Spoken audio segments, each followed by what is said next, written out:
আরে শোন, বোকাকলি, পেঁয়াজ পাতা, গাজর, বিট, আলু এগুলো থাকতে আবার 1.5 কিলো মাংস কেন? এগুলো দিয়ে খাওয়ার পরে পেটে হাত বোলালে হতো না? তারপরে আবার 1.5 কিলো? আমারও তো সময় নেই। দেখ এবারে কি করি। আপনাদের ছেলেরাও এরকম করলে এটা করবেন হেভি টেস্ট। তবে রান্না করার আগে আমার ফেসবুক পেজটা একবার দেখে নিন, এরকম দেখতে হলে তবেই অরিজিনাল।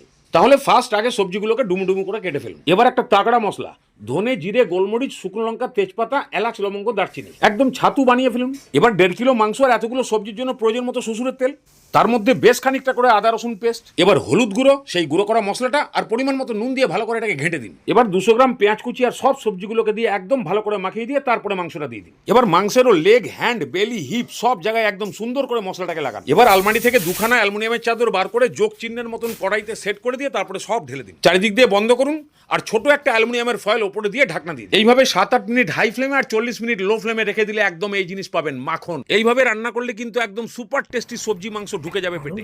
এবারে মানত করুন যেন ছেলের দ্বারা এরকমই বাজার বারবার জোটে। একদম হেভি হেভি হেভি বলেছে। সুপার সুপার, খুব সুন্দর।